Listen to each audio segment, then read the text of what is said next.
4 बारी 1 4 बारी 2 ये ना लिख देना 4 BARI 1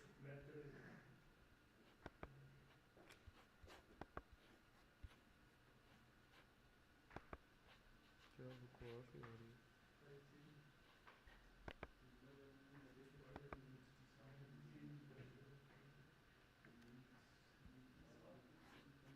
कौन सी कर रहे हो? वो कर लो ट्रम्प जिमी जिमी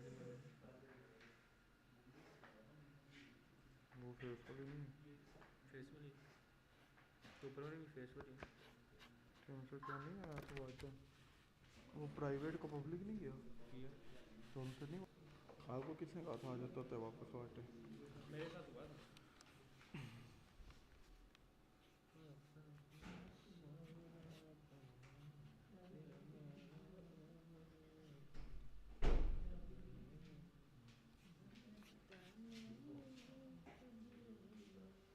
करंट ना बढ़ 2100 तो आ गया वो। हाँ तो आ गया ना कल वाला था जो हमने पब्लिक हाँ नहीं 16 1100 पहले 1300 था 2 दिन बाद आएगा ना 4 बारी 1 किसका 4 बारी 2 इधर नहीं चल रहा है यार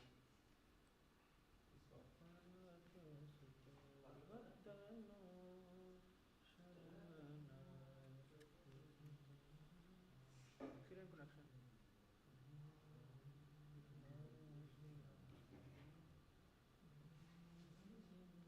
मैं तो कहता हूँ नहीं मैं भी लगा दूँ जाके ऊपर कौन सी अपनी कोई फिटिंग फायदा होगा लाइव स्ट्रीम का फ़ायदा क्या वही पूछ रहा हूँ बस फर्स्ट टाइम आ जाता एक तरह की वीडियो पब्लिक हो ही रहती होती है 24 घंटे वो चल रही होती है ये फ़ायदा हाँ मैं से पूछ रहा हूँ फरहान भाई की और ले लो बड़ी मेहरबानी हो गया रिक्वेस्ट है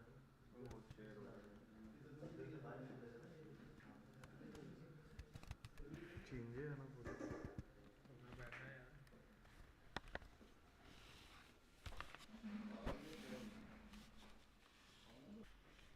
फरहान भाई आपके दाग ज़्यादा हो रहे वो वाइट बाल है वो है ना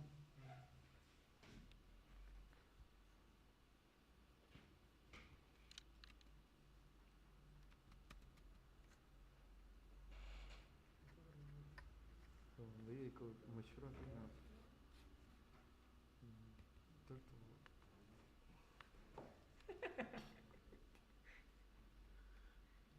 मास कह रहा है सुन रहे हो कह रहा मैं माशाल्लाह अगले महीने जा रहा हूँ माशाल्लाह एक साल हो जाएगा 1 साल हो जाएगा 1 साल मतलब 12 महीने मतलब 365 दिन तो इतना अर्सा गुजार के जा रहा हूँ तो मेरी पेंशन लगेगी सोचते हैं लगनी चाहिए ना फरमान फरमान भाई दे कह दिया तो इसका ये टाइटल ट्रम्प मेल्टडाउन आफ्टर मूले टेस्ट ठीक है इस कह रहा कि जब मैं मर जाऊंगा तो मेरे घर वालों को पैसे दोगे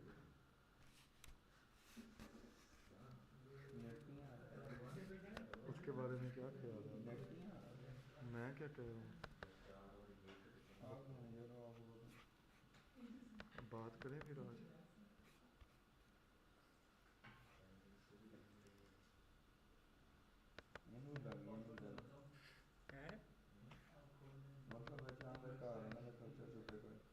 हाँ जी भाई रियाशी उशी करता रहे एक रास्ता है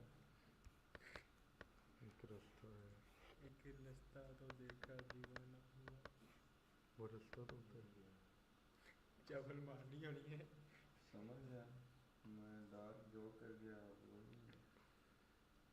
नहीं रास्ता भी तो होता है ना और सामान क्या क्या था तो ये सब तो मनीष भाई जो आपको लगी थी वो नहीं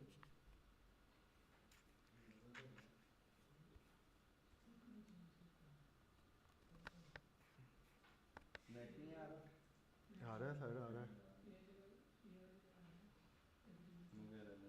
कौन गा रहा है? ऑफिस वाला नहीं आ रहा, मनीष भाई हो रहा है।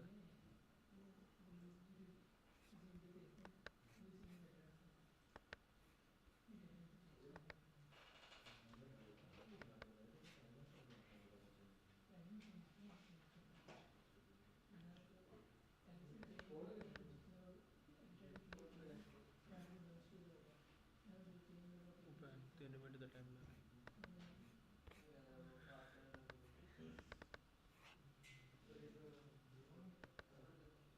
A guy who is as flawed as Donald Trump is, at least in the traditional sense of politics. Now, the traditional sense of politics doesn't seem to apply to Trump, and he obviously has a connection to a large, significant part of the population that Democrats haven't figured out how to unlock. So absolutely no question about that. Just to be clear, my article is really more about going forward, about how Trump is trying to spin a 1.5 or 1.6% margin as if it was a landslide, which of course is not true. It's one of the smallest margins of victory since the 19th century. But in his James Carville is enjoying Trump's declining popularity, which is dropping faster than a lead balloon.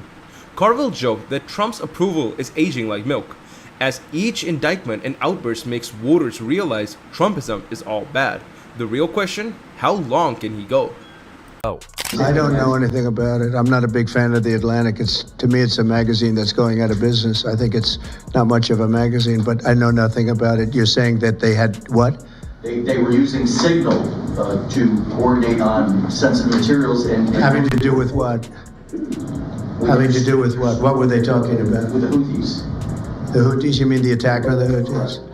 Well, it couldn't have been very effective because the attack was very effective. I can tell you that. I don't know anything about it. You're telling me about it. Donald John Trump is suffering from late stage venereal disease. I said syphilis, but it could be chlamydia. I don't know.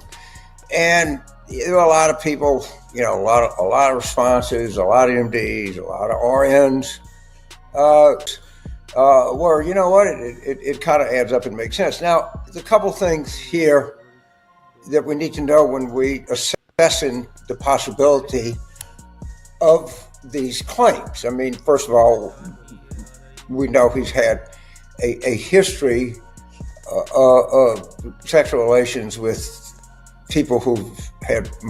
James Carville, an experienced strategist, now enjoys watching Trump struggle like a failed casino act. Known as the Raging Kuhan, Carville earned his reputation by helping Democratic underdogs win with his humor and sharp insight. That boy ain't right. Can I tell you something? There's nothing right about him. That boy really ain't right in every way. Carville doesn't just defeat his opponents, he ridicules them. He once remarked that Pennsylvania Republicans would choose an inbred ham sandwich over a Democrat. He avoids subtlety and isn't about to start, especially with Trump, who consistently makes political blunders. Say it succinctly, say it repeatedly, say it all the time, because I think that Harris is going to win. Let me just say that up front, and I'm doubling down on that prediction, but could be wrong. So Trump wins, he does that. You know what the media's going to do? They're going to go to a diner and start interviewing people. They say, well, I had no idea he said that. Or they're going to go to people on the street. Well, we have the man on the street. Trump has arrested Nancy Pelosi, and you voted for Trump. Well, so if I'd have known that, I wouldn't have voted for it. That's because we didn't do a good enough job of telling. Carville has honed his skills in a political strategy, while Trump runs his campaign like a reality show full of blunders. Carville, experienced in war rooms, must find it easy compared to Trump's focus on self-promotion and failed universities. Invitation to you a month ago when you first wrote those words, because we thought, what will Carville say when that deadline comes? What do you think? Carville knows how to win elections, while Trump knows how to bankrupt casinos. Now, Trump is losing in public opinion, not just the courts. Carville sees this as Trump's support shrinks even among his base due to his 91 felony charges and limited vocabulary. Carville enjoys mocking Trump, knowing he's right. Trump act is getting old, his anger and compliments are tired. Even his supporters are starting to wonder if it's time for a change. We have a president who is siding with Belarus and North Korea and Russia. I'm sorry, that's a crisis. We have a president that has appointed some of the most incompetent people you can imagine to the United States Congress. We have a president who is starting a trade war with our three biggest trading partners, and we're watching the beginnings of which could be a financial meltdown that we can. Carville knows Trump's power is fading. Every rant pushes him further into irrelevance. His approval dropping fast, like his casinos. Even Republicans are backing away. The GOP sees the warning signs. The GOP sees the danger ahead. If you go to the Drudge Report, and I think it'll still be up, there's a story that talks about Trump having hand cuts, and you can link to it. They don't look like cuts to me. They look like sores. And I've asked a number of MDs what medical condition manifests itself through hand sores, and the answer is immediate and unanimous: secondary syphilis. All right, I think there's good. Trump's 2024 campaign flips between rallies and courtrooms. Stadiums are out. Now he's waiting outside courtrooms facing 90 felony counts. Fraud, documents, drama. It's all routine now. The best part? Trump once claimed he could shoot someone on Fifth Avenue and keep voters. Turns out he didn't need to pull the trigger. There's been concern among many people on the Democratic side about how Biden is faring. You took it up a notch, and I heard about this from people in Washington. Heard the White House noticed it. You said the voters don't want this. That's in poll after poll after poll. You can't look at what you look at and not feel apprehension here. That landed in the New York Times. Obviously, like I mentioned, you speak precisely for a reason. And here's some more. Some Trump loyalists still cling on, but many see he's fading. His worst fear, James Carville, isn't just watching the fall, he's mocking it. For him, Trump is spoiled milk, a sinking ship, and a dazed boxer still swinging. With every Trump misstep, Carville delivers another cutting remark, relishing the moment he always expected. Let's assume the election was November the 3rd of this year. And they said the candidates are Joe Biden, the Democrat, Donald Trump, the Republican, Joe Manchin and Larry Hogan, no labels, and Cornel West. Trump would be a betting favorite, all right? And so somebody... Carville knows it's not just the lawsuits, it's exhaustion. People are tired of the chaos, the rants, the same old drama. Trump's not losing from scandal. He's losing because he's boring. Even the loyal fans are thinking, are we really doing this again? We have a guy in the Oval Office that at best, the best interpretation of him, he's anti-American. I'm beginning to come to the conclusion that he actually hates the country. Yeah. Not that he's, it's the only thing that in my mind, that can... Carville sees Trump's brand fading, not with a bang, but through a slow, embarrassing decline, and he's mocking it every step of the way. The real question? Does MAGA die with Trump, or morph into something even stranger? His would-be successor, DeSantis, Haley, and others struggled to match his appeal. DeSantis tried but came off as robotic. Haley wants MAGA support without fully committing, a risky game. The rest are either too afraid to challenge Trump or too dull to stand out. And I think she's got this piece of barbed wire and is sticking it right up his fat fucking ass. Yeah, that's right. You think about this. Going in and out. And he's begging, oh, please, Melania. And she said, you know what you did to me with Stormy Daniels? Do you know what you've done to me with all your vulgar talk? Do you know what you've done to me the way you pay no attention to a child? You have any idea of what I think about you? And then... Carville calls it a gift. Trump's decline is pure theater. The GOP's left with knockoffs, the media tuning out, and even the jokes feel recycled. Trump wasn't made to fade quietly, but honestly, he wasn't built to last either. Last crisis, you have a chance to build it up. And by the way, this is a war that's not going to be culminated in the short. The first major battle is going to be the first Tuesday in November of 2026. Yeah. So let's leave the light brigade in reserve right now. I'm not saying we shouldn't use it, okay? But let that not be our first thing. And so that's my rationale is I just want to tell people, yeah, we got to do something, but we got to do something smart that has a long-term plan. Trump's collapse isn't sudden. It's slow, messy, and almost funny. Every scandal should have ended him, but he keeps digging. He's like a gum on a subway seat, loud, sticky, and getting worse. Carville's watching, grinning. Is Trump done? Maybe. Does he know it? Not a chance. Debate. I watched 3 minutes, I took 2 gummies, and I started listening to country music because I knew this thing was not going well at all. No. It was too painful to watch, but I can show you that to this day I could walk back to the room I was in the hotel, and I texted the director of the documentary, and I told him I'm taking 2 gummies and watching country music. This is too. Trump's not falling to scandal. He's fading into irrelevance. The media moved on. The GOP's eyeing life without him. Even his base is tuning out. Sure, there might be one last stunt, but the grip he once had, it's gone. Treat this like the moment it is. The whole experiment of the United States is at risk. Let's act like it. Let's don't do stunts and candlelight vigils and all that other crazy, goofy stuff they do. This is where we are. Let's rise. America's about to do the unthinkable. Tune Trump out. No cameras, no headlines, just silence. And that's his real nightmare. Not losing, but fading. Carville's laughing, watching Trump yell into the void. The crowd's gone, the spotlight's off, and that's all that's left is noise. Leave the stage. Shag dropped 4%. Elon Musk went on Larry Kudlow's show and said we ought to either cut or eliminate Social Security, Medicare, and Medicaid. How do you get in front of that? All right? There's no way to do that. So my point is, do you want to go there and bang canes at the State of the Union or flash auction signs?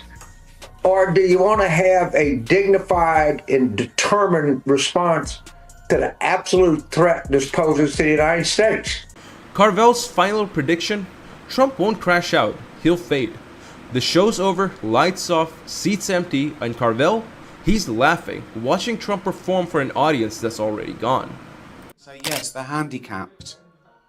So I will not laugh at them or with them. It's a very strange example. I mean, it's not an example because there's never been anything quite like it, but Trump has more in common with David Brent than he has JFK. You know, he's a man who wants to be loved, who wants to be famous. You know, he was the host of The Apprentice. Yeah. You know, and he's clearly more ruthless than David Brent, and I think that's the difference. That's a big difference. It's just harder. It's harder to have sympathy with him, I think. Nobody's safe when Ricky Gervais grabs the mic, especially not Donald Trump. With a smirk and a drink, he unleashed a brutal roast that scorched harder than a Florida summer at Mar-a-Lago.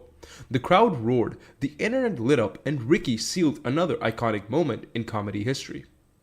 What's happened is, when you've had privilege so long, equality feels like oppression. They're basically saying, some people want some of our equality. Yes. Well, of course they do. Yes. That's it. Damn them, damn their eyes, and one of them ended up president. That's the ultimate offence. I'm nearly numb to it now. I didn't even bother commenting on that tweet the other day, where he said, if I had, even if that terrible shooting, I'd probably have gone in there even if I didn't have a weapon. That's what a 10-year-old says. I could beat up a lion. I could fight a lion if I had to. It's funny because when I first heard Trump was running, I thought it was a bit of a joke, but now it's getting serious. So I don't know whether to laugh or not, and I don't know whether I want him to get in just to see what happens or to nip it in the bud. But it's fascinating from an outsider's point of view. That it's about fame again. He's going to get in because he's famous, in a way. You know, he's playing that card, and this film's about that. My wife plays that character who thinks the world owes her a living, who wants all these things just because she wants them. You know, and we're meant to, you know, it's odd. It's odd that you've got a future president bragging about how rich. The moment Ricky hit the stage, the energy snapped. This wasn't your usual polite applause for some billionaire or politician playing it safe. This was the kind of tension that builds up when someone's about to speak raw, undefined truth. He smirked, said it all. No pandering, no sugarcoating, and absolutely no passes for a certain former president. Eva Longoria and America Ferrera aren't just beautiful, talented actresses. They're also two people who your future president, Donald Trump, can't wait to deport. Ricky turned calling out hypocrisy into a sport, craving through celebrity nonsense like a master chef filleting a fish. Nobody was spared. Not actors crying about climate changes before boarding private jets, and definitely not politicians preaching about the working class from their golden towers. You have a reality star who's running for president. You have a plan for Donald Trump, though, what America should do. Well, first of all, I can't get enough of him. I started off thinking it was quite funny, and then it got a bit serious. And now I don't know whether to want him to get in for the fun of it or not. Yeah. I mean, I can say that I don't live here, so sorry about that, but I think it would be... But I love him. I just want to see a channel 24/7, just him talking, because it's amazing. Amazing. I love it. He doesn't mean to be funny. That's the beauty of it. But I think, what if we just told him he got in? Okay. And... Oh, okay. Yeah. So he gets up every day, right, and he does a little address, and we go, yeah, it's brilliant. I'm the president of Hybrid. And they're When Ricky locked onto the topic, everyone anticipated, the room lit up. It wasn't if he'd go after Trump, but how hard he'd hit. With endless material and his signature deep pan delivery, the crowd knew it could be legendary, just like his Golden Globes takedowns. I am woke now, and I can prove it. Here you go.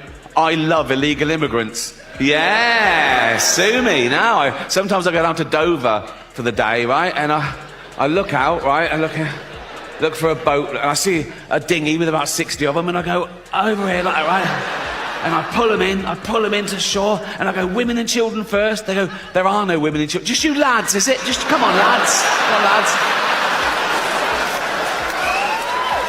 Ricky took aim at the biggest, most tantrum-prone target yet, Trump. An attention addict obsessed with loyalty and allergic to criticism was about to get roasted. No warm-up, no mercy. Just sarcasm, receipts, and pure precision. It was political comedy Christmas, and Ricky unwrapped every punchline with a grin. Does that not tell you everything you need to know about Donald Trump? Oh. I wasn't political till about 6 months ago. I wasn't interested in politics. Really? But now I'm just fascinated. Let's not talk about him, though. That's fine. Let's talk about you. You're more interesting. I'm not. It's just... Ricky could have done a whole show on Trump's failed businesses. The material wrote itself. Steaks, airlines, and a fake university, all branded disasters. Yet Trump still started like a business genius, surrounded by yes men. Ricky didn't just have to try. One jab, how do you go bankrupt running a casino, and the crowd exploded.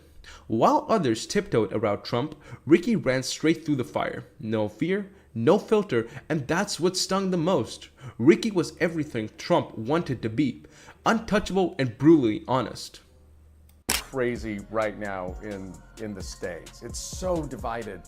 Have you seen that reflected in the audiences that you perform in front of? No, I haven't. But I don't get very political. Certainly not party political. I do it implicitly. I talk about stupidity, misunderstanding, arrogance, lies, all these things that are part of. Trump spent years chasing Hollywood's approval, only to be roasted by one of its sharpest comedians. It was like begging to get into a party and just to be laughed at and shut out. The crowd howled.